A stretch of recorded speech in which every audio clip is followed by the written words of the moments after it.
타인에게 너무 잘해주거나 친절하게 대하지 마라. 나의 호의가 바른 사람에게 전해진다면 기쁨으로 돌아올 수도 있지만 대부분의 사람들은 나를 무시하고 그저 이용해 먹기 좋은 사람으로 볼 수 있다. 자신의 재능을 과시하지 마라. 자기 재능을 크게 과시하는 것처럼 어리석은 사람은 없다. 재능이 뛰어난 사람이 가장 먼저 해야 할 일은 가진 재능을 감추는 위장 가면을 쓰는 일이다. 재능이란 과시하는 순간 공격의 대상이 된다. 어떤 방식으로든 과시를 해서는 안 된다. 상대방에게 나의 월등함을 과시하게 된다면 격렬한 열등감과 분노심을 일으키게 된다. 상대방은 결국 나에게 복수심을 품고 모욕을 주어 안갚을을 하고 싶어 하기 마련이다. 사람은 본디 자신과 비슷하거나 자신보다 열등한 사람과 있을 때 가장 큰 편안함을 느낀다는 사실을 잊지 말라. 어릴 때 친했던 친구들과 시간이 지날수록 멀어지는 이유도 이와 비슷하다. 오랜 시간 자신만의 삶을 살며 어릴 때의 친구들과 비슷한 부분이 사라졌기 때문에 점점 멀어질 수밖에 없는 것이다. 그러니 나의 안전을 위해 나의 뛰어난 점을 너무 드러내지 말고 재능을 드러내야 할 때와 숨겨야 할 때를 구분하여 다른 사람을 안심시켜라. 청년기에는 주관이 지배하고 노년기에는 사색이 지배한다. 다시 말하면 청년기는 작가로서 알맞은 시기요. 노년기는 철학에 적합한 시기다. 실천하는 데 있어서도 청년기는 주관과 인상에 따라 결심하지만 노년기에는 대부분이 사색한 다음에 결정한다. 자신이 어떤 슬픔을 겪고 있는지에 대해 말하지 마라. 슬픔은 공유해서 좋을 것이 없다. 기쁨은 나누면 배가 되지만 슬픔은 기쁜 사람도 부정적인 감정으로 물들게 한다. 나의 슬픔을 위로해주지 않는다고 그 사람을 비난하지 마라. 타인 혹은 세상에 절대로 많은 것을 기대해서는 안 된다. 아무리 친해도 결국 타인인 다른 사람에게서 무엇을 더 얻으려 하는가? 결국 인간은 누구나 혼자다. 중요한 것은 혼자 있을 때 그가 어떤 사람인가 하는 것이다. 모든 것에 있어서 결국 인간은 자기 자신에게서 구해야 한다. 약간의 근심, 고통, 고난은 항시 누구에게나 필요한 것이다. 바닥 짐을 싣지 않은 배는 안전하지 못하여 곧장 갈 수 없으리라. 결국 인간의 행복과 불행은 무엇으로 자신의 마음을 가득 채우느냐에 달려 있다. 슬퍼하고 좌절하며 인생을 낭비하지 마라. 우리의 슬픔은 대부분 다른 사람들과의 관계에서 비롯되므로 혼자가 되는 것에 익숙해져야 한다. 상대의 생각이나 의견에 반박하지 마라. 다른 사람이 나를 바라보는 시선과 내가 스스로를 바라보는 시각은 틀릴 수 있다. 이러한 불균형 때문에 우리는 자주 고통에 직면하게 된다. 다른 사람과의 관계 속에서 서로를 이해하지 못하거나 오해가 생길 때 우리는 서로를 미워하거나 증오하면서 정신적인 상처를 주고받게 된다. 반박을 해야 할 때는 반박을 하기에 앞서 그가 그렇게 생각하는 이유가 자신의 이익 때문인지 혹은 어리석음 때문인지를 먼저 간파해야 한다. 우리가 대화를 나누다 보면 나와 반대되는 얘기를 듣거나 가치관이 다른 얘기를 들을 수밖에 없다. 이럴 때 즉시 반박하는 것은 좋지 않다. 왜냐하면 상대가 다른 사람의 말을 듣지 않는 고집불통인 성격일 수도 있지만 그가 당신의 의중을 떠보기 위해서 일부러 반대되는 의견을 내놓는 것일 수 있다. 전자의 경우에는 웃고 넘겨버리면 그만이지만 후자의 경우에는 그 속에 감추고 있는 위험에 대비해야 한다. 건전한 논쟁은 좋은 일이다. 하지만 건전한 이유가 아닌 그저 당신의 속마음을 알아내려는 교활한 속셈을 가진 사람을 대할 때에는 경계심을 풀지 마라. 경계심이란 마음의 빗장을 단단히 걸어두는 것이 지혜롭다. 개인적인 비밀을 사람들 앞에 드러내지 마라. 개인적인 비밀을 남들에게 얘기할 필요가 없다. 좋은 비밀은 질투를 불러일으키고 나쁜 비밀은 상황이 나빠지면 결국 나에게 약점이 되는 법이다. 따라서 개인적인 비밀은 마음속 깊이 숨겨 두어야만 한다. 아무리 친한 친구에게도 객관적인 자기 모습만 보여주는 것이 좋다. 주관적으로 바라보면 친구도 결국 남이기 때문이다. 적에게 알려서 안 될 일은 친구에게도 알리지 말라는 아라비아 격언이 있다. 비밀을 지키면 비밀의 주인이 되지만 비밀을 고백하면 비밀의 노예가 된다. 그리고 평화의 열매는 결국 침묵의 나무에서 열리는 법이다. 말이 많으면 말 실수가 느는 법이다.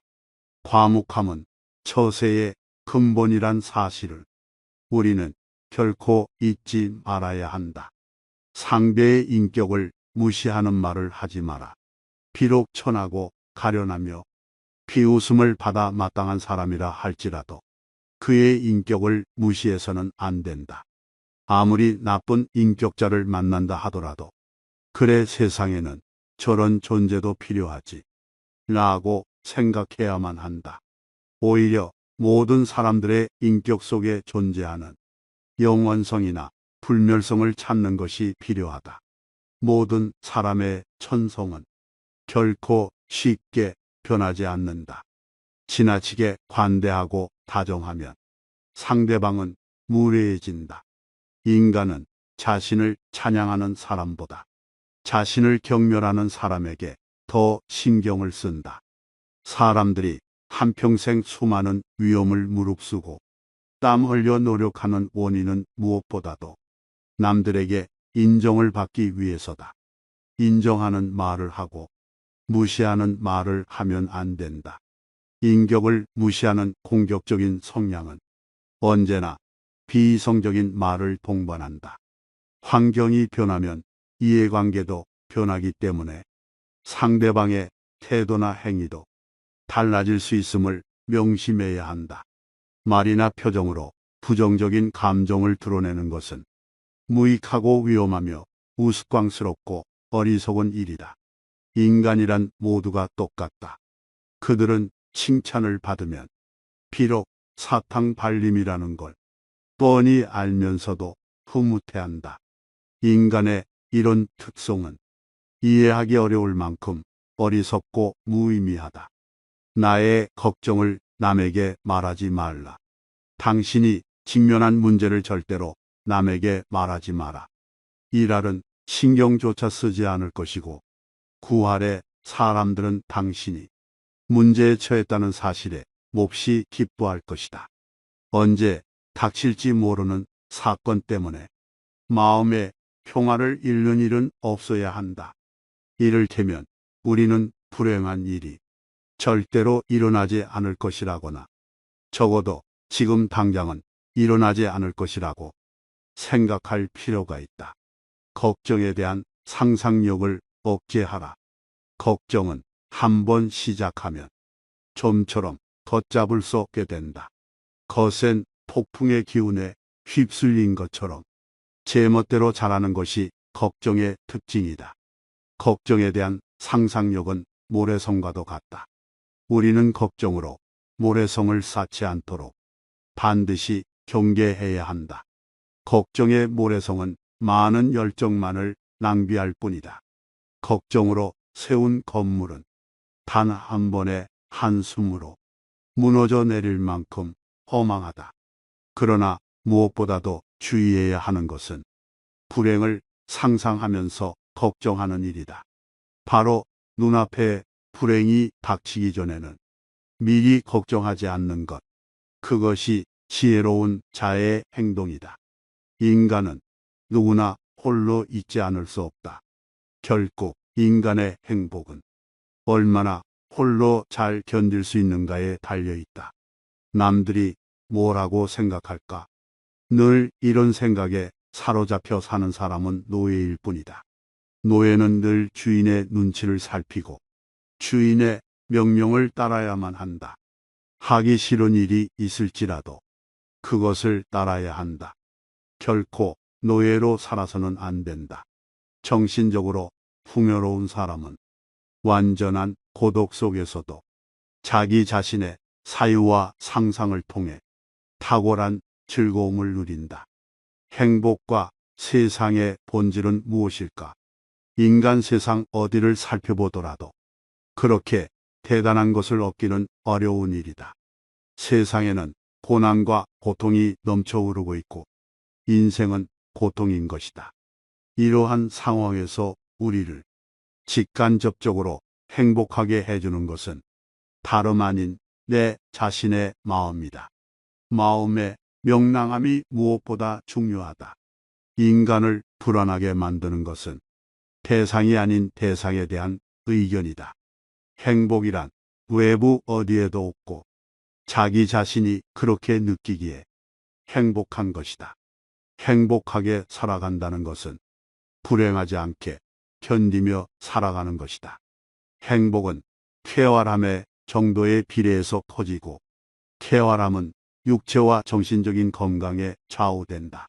건강한 거지가 병든 왕자보다 더 행복하다. 나무가 튼튼해지기 위해서는 바람이 필요하듯 인간이 건강해지기 위해서는 운동이 필요하다. 최상의 보물은 명랑한 표정과 쾌활한 마음이다. 행복의 90%는 건강에 달려 있다. 사람들이 질투의 감정에 사로잡히는 이유는 자신보다 나은 처지의 사람을 바라보기 때문이다. 그 사람이 자신보다 많은 재물을 가지고 있거나 다른 사람으로부터 더 많은 사랑을 받고 있다고 느낄 때 사람들은 대부분 자신의 비참함을 돌아보게 된다. 모든 불행의 시작은 남들과 비교하는 것으로부터 시작된다. 그러나 생각해 보라.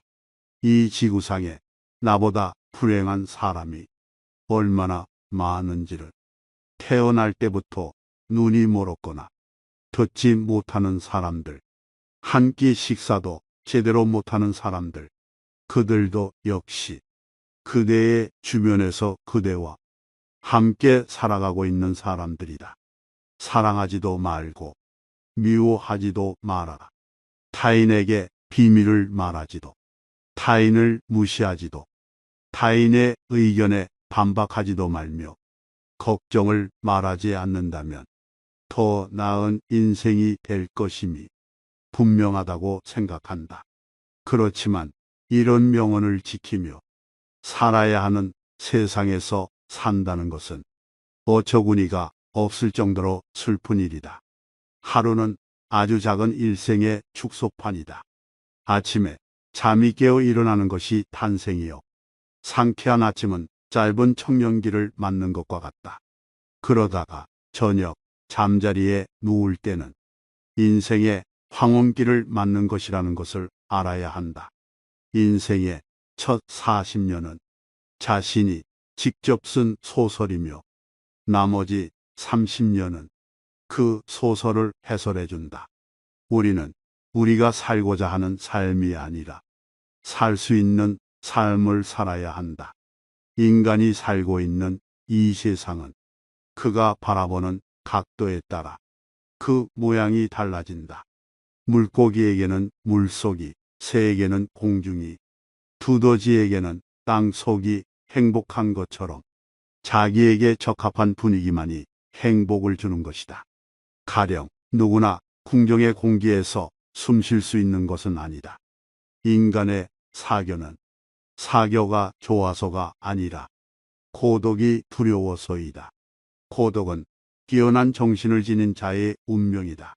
사교가 뛰어난 사람은 대체로 평범한 사람이라고 평가해도 좋다. 그러나 기사교적인 사람들, 특히 남들과 잘 어울리지 못하는 외로운 영혼들은 어떤 면에서 뛰어난 능력을 가진 인물로 봐도 좋다. 헤라클레스처럼 어마어마한 힘을 가진 사람이 보석 세공을 하거나 학문 연구를 한다면 그는 타고난 자신의 능력을 제대로 발휘하지 못할 것이다. 자신에게 어울리지 않는 일을 선택하는 사람은 불행을 면하기 어렵다. 사람은 혼자 있을 때에만 진정한 자신이 될 수 있다. 우리의 슬픔은 대부분 다른 사람들과의 관계에서 비롯된다. 우리는 다른 사람들과 같아지기 위해 우리 인생의 대부분을 낭비한다. 사람들의 눈높이에 나를 맞추려는 데서 모든 불행이 시작된다. 나는 어쩔 수 없이 나다. 내가 나를 부끄러워하지 않는다면 사람들도 나를 부끄러워하지 않게 될 것이다. 돈이란 바닷물과도 같다. 그것은 마시면 마실수록 목이 말라진다.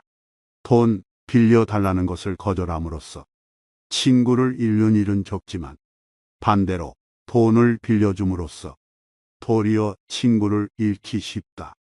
계속해서 다른 사람의 사상만을 받아들 때 자신의 사상은 발전하지 못하고 상상력도 죽어버리는 법이다.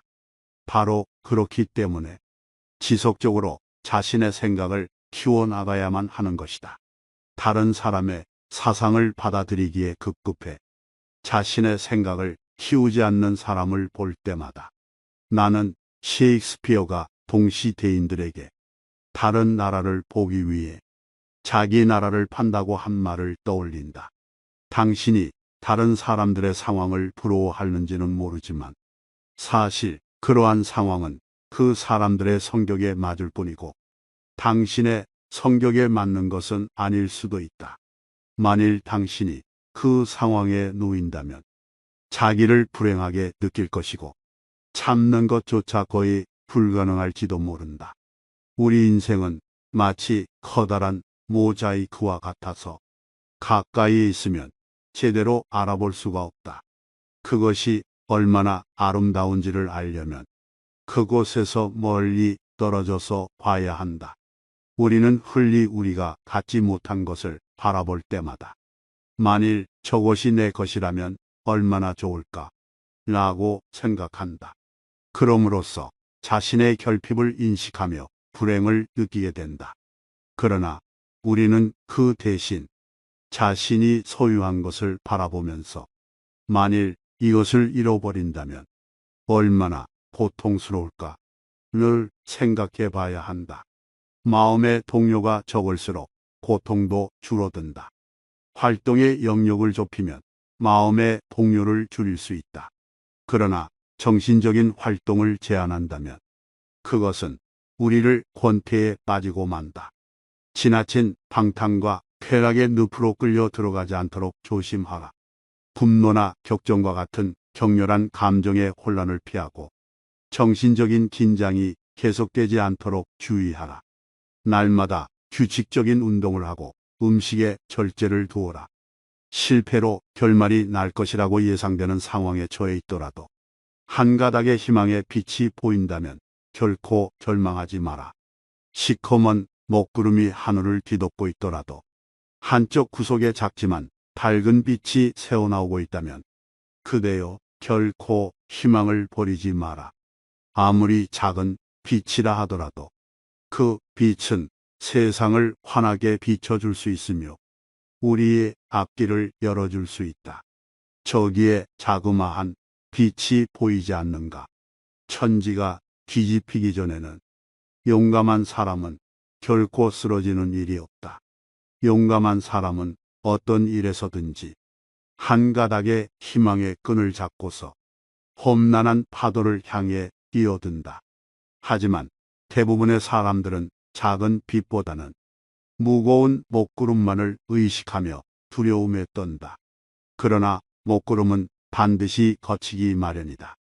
진정한 용기를 가진 자라면 그대여 그 작은 빛을 향해 자신의 모든 것을 던져 최선을 다할지어다. 차원 높은 숭고함은 시련 속에서만 얻을 수 있다. 자연은 때때로 사나운 회오리 바람을 내보낸다. 주위는 짙은 어둠에 뒤덮이고 하늘에는 거친 비바람이 휘몰아치고 있다. 우리의 시야를 방해하고 있는 바위는 거대하며 대지에는 나무 한 그루, 풀 한 포기도 보이지 않는다. 강은 요란스러운 소리를 내면서 거품을 일으키며 흐른다. 골짜기를 스며드는 바람은 귀신의 비명소리를 방불케 한다. 그렇게 우리는 손과 발이 묶인 채 자연과 싸워야만 한다. 이러한 조건 속에서도 고통이나 고뇌의 마음을 빼앗기지 않고 사물을 객관적으로 바라볼 수 있다면 인식의 순수한 주체인 나는 모든 것을 분명하게 통찰할 수 있다. 객관적인 인식과 냉정한 통찰은 우리에게 있어서 반드시 필요한 능력이다. 이러한 인식과 냉철한 사고가 없다면 우리는 수많은 세파에서 살아남을 수가 없다. 무모함과 거침에서 벗어날 수 있는 길은 논리적이며 이성적인 사고뿐이다.